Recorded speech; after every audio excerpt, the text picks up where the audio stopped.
Jadi terkait dengan kehadiran Israel di Indonesia, meskipun itu dipresentasikan oleh timnas bola, itu menunjukkan bahwa pemerintah Indonesia, meskipun itu diwakili oleh PSSI, itu sebenarnya sudah gagal untuk penjajahan itu harus dihapuskan di atas dunia itu, karena memang bertentangan dengan pri kemanusiaan dan seterusnya itu ya.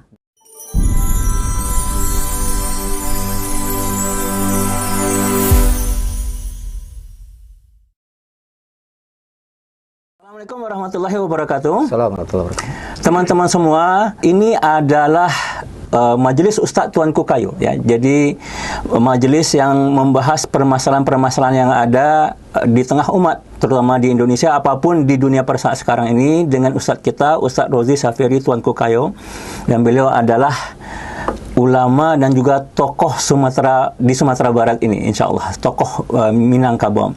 Assalamualaikum Ustaz. Waalaikumsalam warahmatullahi wabarakatuh. Bagaimana kabar Ustaz? Alhamdulillah. Alhamdulillah. Nah, ini adalah kajian perdana kita, dan insya Allah akan kita terus hadirkan kepada teman-teman semua setiap minggunya, insya Allah, bersama Ustadz kita ini, guru kita, ulama Minangkabau, Ustadz Rozi Safiri Tuanku Kayu. Nah, pada sekarang ini kita, Ustadz, akan membahas tentang Ketua Umum PSSI Erick Thohir, yang mana adanya timnas Israel di Piala Dunia 2023 yang akan digelar pada bulan Mei nanti, ya, bulan Mei dan Juni, yang mana Erick Thohir ini tidak mempermasalahkan kehadiran timnas Israel meskipun negara tersebut tidak memiliki hubungan diplomatik dengan Indonesia. Menurut Ustaz ini bagaimana? Baik, Pak. Bismillahirrahmanirrahim. Alhamdulillah wassalatu wassalamu ala Rasulillah wa ala alihi washabihi wa wala.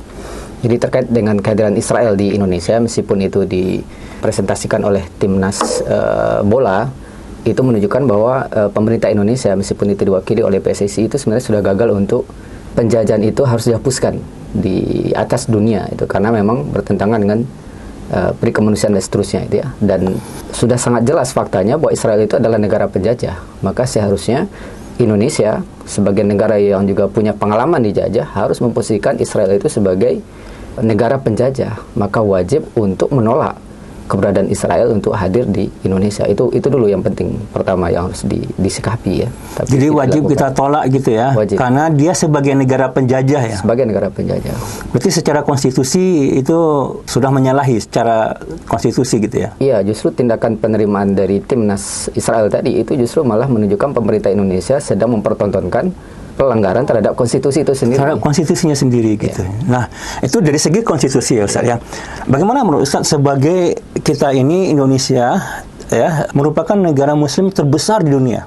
Ya, apalagi kita memahami bahwasanya Israel tersebut adalah negara penjajah ya yang mengambil tanah umat Islam secara paksa ya, dan itu sudah puluhan tahun gitu. Nah, ini dari segi bahwasanya kita ini sebagai negara muslim terbesar di dunia itu bagaimana Ustaz? Tadi dari segi konstitusi ya.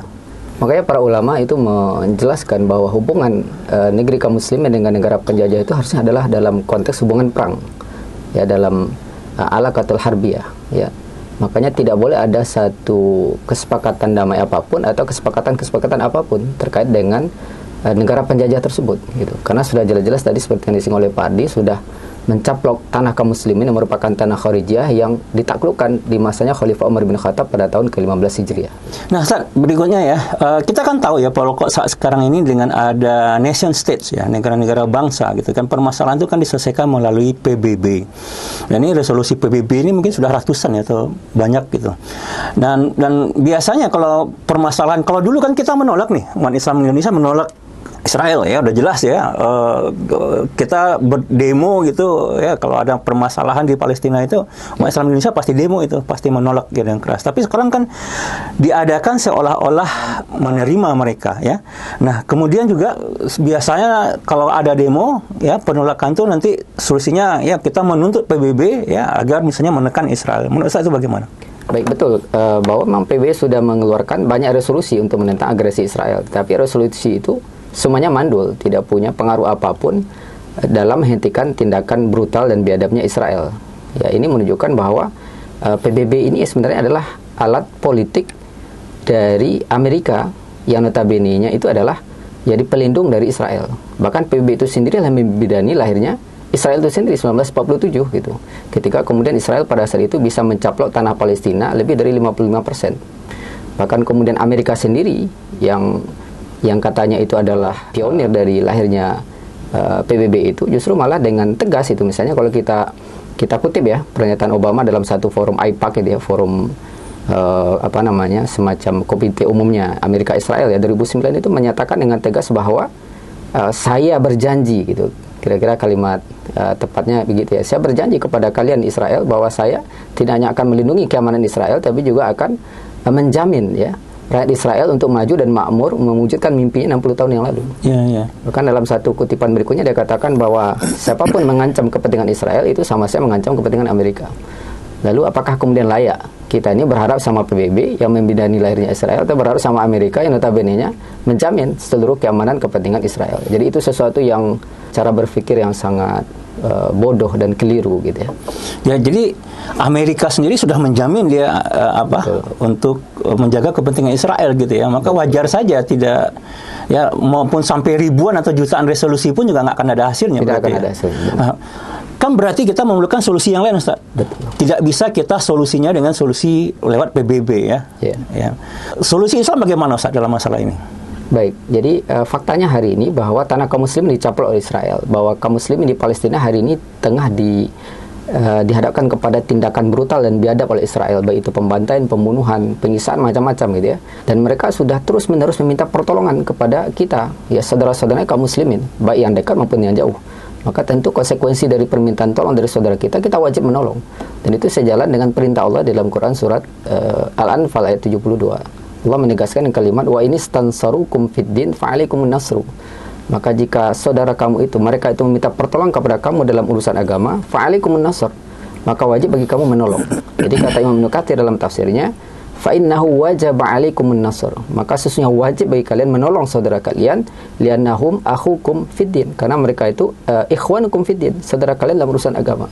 Nah, tentu pertanyaan berikutnya, seberapa besar pertolongan yang harus kita berikan, atau dalam bentuk apa pertolongan yang harus kita berikan? Tentu harus sesuai dengan kadar permintaan tolong itu. Jika permintaan tolongnya dalam kaitannya dengan masalah makan, ya makan yang kita kasih. Tapi kalau ini adalah permintaan tolongan dalam konteks pembebasan fisik dari cengkraman kebedaban Israel, maka tentu juga harus kita hadirkan kekuatan fisik yang bisa melepaskan cengkraman kebedaban itu secara nyata, secara tuntas itu. Dan kekuatan fisik itu adalah dalam bentuk jihad fisabilillah. Dan jihad fisabilillah itu hanya akan mungkin dikomandoi oleh sebuah kekuatan yang bernama sebuah negara yang berdasarkan Islam. Itulah negara khilafah yang kemudian dipimpin oleh seorang khalifah. Hanya dengan khalifah dan khilafah lah jihad fisabilillah itu bisa dikomandoi untuk kemudian menghilangkan penjajahan Israel yang sebenarnya jumlahnya cuma 7 juta jiwa aja saja. Tapi kemudian kita nggak bisa ngapa-ngapain hari ini. Umat Islam yang hampir 2 miliar ya. 2 miliar itu nggak bisa ngapa-ngapain karena memang tidak ada kepemimpinan di bawah panji-panji Islam, di bawah kepemimpinan seorang pemimpin yang bernama khalifah tadi. Maka teladan terbaik bisa kita contoh misalnya bagaimana Khalifah Al-Mu'tasim billah ya, ketika hanya membela satu kehormatan muslimah saja ya, itu beliau bahkan mengerahkan bala pasukan yang begitu luar biasa yang dengannya kemudian bisa menguasai ya jantung salah satu kota besarnya Romawi, kota Amudiyah itu. Begitu pula apa yang dilakukan oleh Sultan Salahuddin Al-Ayyubi gitu, ketika kemudian beliau itu memobilisasi pasukan begitu besar untuk membebaskan Al-Quds dan Baitul Maqdis dari tentara salib. Nah, inilah yang harus dilakukan saat ini gitu. Jadi bukan kita menafikan dari apa yang dilakukan saat ini misalnya dengan memberikan bantuan makanan, obat-obatan, tetapi itu belum cukup untuk memenuhi permintaan pertolongan sebagaimana yang tadi disinggung di dalam Quran surah Al-Anfal ayat 72 gitu. Jadi ya solusi yang sebenarnya pada sekarang ini ya bukan hanya meminta ya tidak, yang jelas tidak meminta PBB karena tidak akan memberikan hasil ya dan tidak cukup dengan hanya mengutuk gitu ya, karena kutukan itu mungkin sudah jutaan kali umat Islam lakukan kan seperti itu Ustaz ya dan ya memberikan bantuan kepada umat saudara-saudara kita di Palestina ya belum cukup gitu ya. Belum cukup. Betul. Ya. Dan itu ya caranya karena ini adalah pembebasan ya, karena dia adalah penjajahan fisik, maka harus ada pembebasan secara fisik juga secara gitu. Fisik, dan itu ya melakukan jihad fisabilillah terhadap negara Israel, dan itu hanya bisa dilakukan oleh institusi sebuah negara yaitu khilafah ya, melandaskan kepada Islam. Jadi solusinya ini adalah dengan memperjuangkan tegaknya khilafah terlebih dahulu ya, nanti insya Allah khilafah yang akan membebaskan Palestina. Begitu ya Ustaz ya? Betul Ustaz. Okay. Ya makanya kemudian Rasulullah SAW itu kan dalam hadis yang oleh Imam Muslim itu kan menegaskan bahwa innamal imamu junnah. Jadi seorang imam, yakni seorang pemimpin, ini khalifah itu ya junnah. Kata Imam Nawawi ketika mensyarah hadis ini, junnah itu adalah perisai sebagai tirai yang fungsinya itu dilanjutkan dalam hadis berikutnya, dalam kalimat hadis berikutnya, yuqatalu min wara'i wa yataqabi, di mana orang-orang berperang di belakang seorang imam tadi dan berlindung kepadanya. Nah, hari ini dengan siapa? Umat ini akan dikomandoi ketika mereka itu punya keinginan untuk menolong saudaranya secara fisik tadi. Tidak bisa secara individual untuk kemudian melawan Israel tadi gitu. Harus ada kekuatan yang mengomandoi ya potensi kaum muslimin yang begitu besar tadi. Ya, begitu pula juga harus ada kekuatan yang melindungi kaum muslimin, dan itulah dia yang disebut dengan khalifah. Walaupun hadis ini bentuknya itu adalah khabar, tetapi dalamnya itu ada perintah mewujudkan imam tadi. Ya, dalam rangka untuk melakukan dua aktivitas tadi. Ya. Di antara aktivitasnya imam ya dua hal tadi, yaitu berperang di belakang memimpin perang, dan yang kedua itu adalah untuk melindungi kehormatan dan kemuliaan kaum muslimin. Oke, Ustaz. Realnya sekarang ini Ustaz, ya, terhadap timnas Israel ya di U20 2023 ini umat Islam harus menolak ya. Ya. Tidak boleh menerima, apalagi menganggapnya sebagai sebuah tamu gitu ya. Betul. Karena dia adalah negara penjajah. Nah, apa kesimpulan yang bisa kita ambil dari podcast kita pada kali ini, Ustaz? Jadi inilah letak pentingnya bahwa umat Islam harus punya kesadaran politik. Jadi melihat setiap masalah itu dari sudut pandang Islam ya, termasuk dalam konteks ini adalah bagaimana melihat Israel tidak hanya dilihat dalam konteks bahwa ini hanyalah masalah bola, tidak ada urusan dengan politik, bahwa semuanya harus dipandang dalam kacamata sudut pandang Islam ya, bahwa Israel itu adalah negara penjajah, maka tetap diposisikan sebagai negara penjajah, dan kita tidak terjebak dengan hal-hal yang tadi sekedar untuk dialihkan sebatas masalah olahraga saja. Ya, barangkali gitu. Oke, Masya Allah, alhamdulillah. Baik, saudara-saudara semua, kita sudah mendengarkan ya pencerahan dan juga penjelasan dari Ustadz kita, guru kita, Ustadz Rozi Safiri Tuanku Kayo, ya, tentang permasalahan timnas Israel yang akan datang ke Indonesia untuk mengikuti Piala Dunia U20 2023 pada bulan Mei ini. Insya Allah kita akan hadir lagi minggu depan ya di Majelis Tuanku Kayo di channel ini ya. Ikuti kami selalu. Mohon izin wabillahi taufiq wal hidayah. Tetap semangat. Assalamualaikum warahmatullahi wabarakatuh.